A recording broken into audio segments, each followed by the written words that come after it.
In this module, we're going to be taking a closer look at game parameters, which we touched on in the last module, and also, more importantly, effects, where to place them, how to use them, and how they interact with game parameters.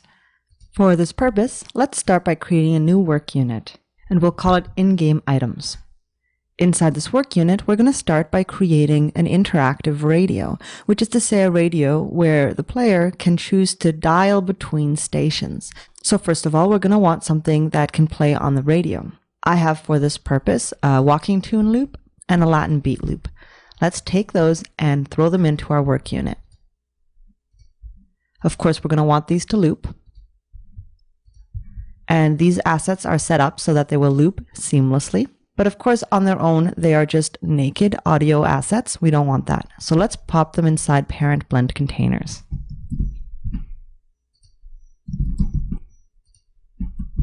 Next, we'll use the skill set we already learned to place them both in a top-level blend container called radio. And as we learned in the last module, we'll now be able to add an RTPC to our blend tracks so that the player can dial between them.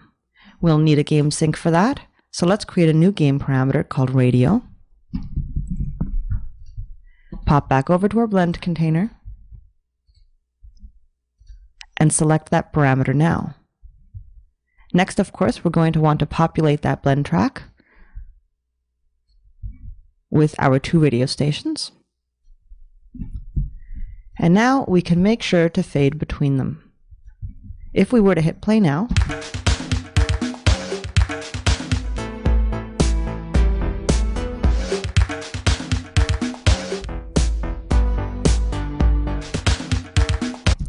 we would be able to seamlessly move back and forth between these two stations. But that's not really what a radio sounds like, is it? A radio has all kinds of interesting static and noise when you're trying to move between stations. So that's what we're going to look at now. Let's go back to our radio top-level blend container, and we're going to create a random container called static. This random container will loop indefinitely with a crossfade. And now we can bring those radio static files into that random container. Now let's select our radio blend container again and place the static in the middle between casual and Latin. Let's take a look. So it's been popped in there. Let's give it a little room of its own. So we'll pull back the stations here. And now when we dial back and forth between Latin and casual, we're going to hear that radio static between the two stations.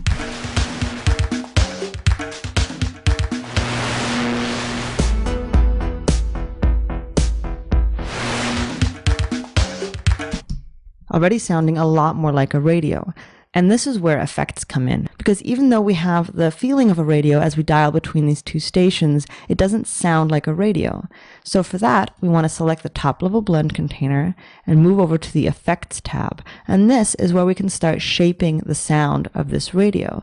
The effects that we place here on the tab are going to affect everything inside of this container, with some exceptions we'll look at later. But for now, just assume that anything inside the top level container that has effects on it is going to affect all of the children of that container.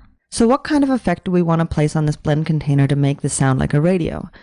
Wwise offers a lot of built-in effects that are quite useful, and they're fairly generalized, so you can use them in a lot of different contexts.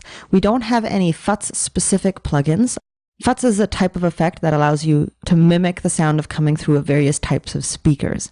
Radio controllers, walkie-talkies, all that sort of thing would fall under FUTS. And there's a great plugin for Wwise called MicDSP FUTS Box, but we will not be using that because it costs additional licensing fees, and I just want to work with what we have in the box. The best option then is our Wwise Parametric EQ.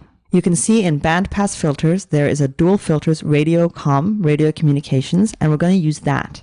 However, we're not going to use it straight out of the box. We're going to shape it a little bit, customize the way it sounds.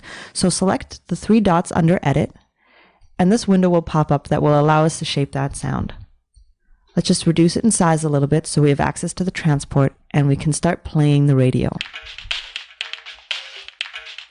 So that sounds like a small handheld radio. It's a bit extreme. So why don't we reduce our high pass a little bit and just let a little bit more of the frequency come in.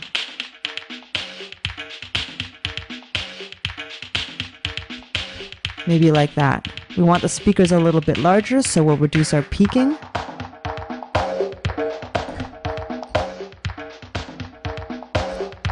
That sounds a little better.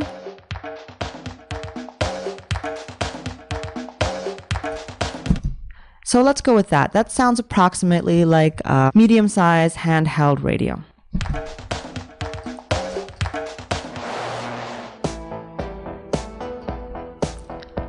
Let's just take a quick look at what that sounds like without the effect.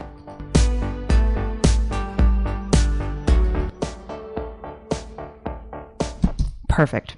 So that's a first example of how you can use effects directly on top of your audio containers at any level. You could also place an effect on a bottom level audio asset, but for now, just think about the top level container of any given structure. You place an effect there, it will affect all of the children, and there are a lot of effects to choose from. We have basic compressors, delays, reverb, and a lot of other interesting things here to explore, which you can use quite creatively.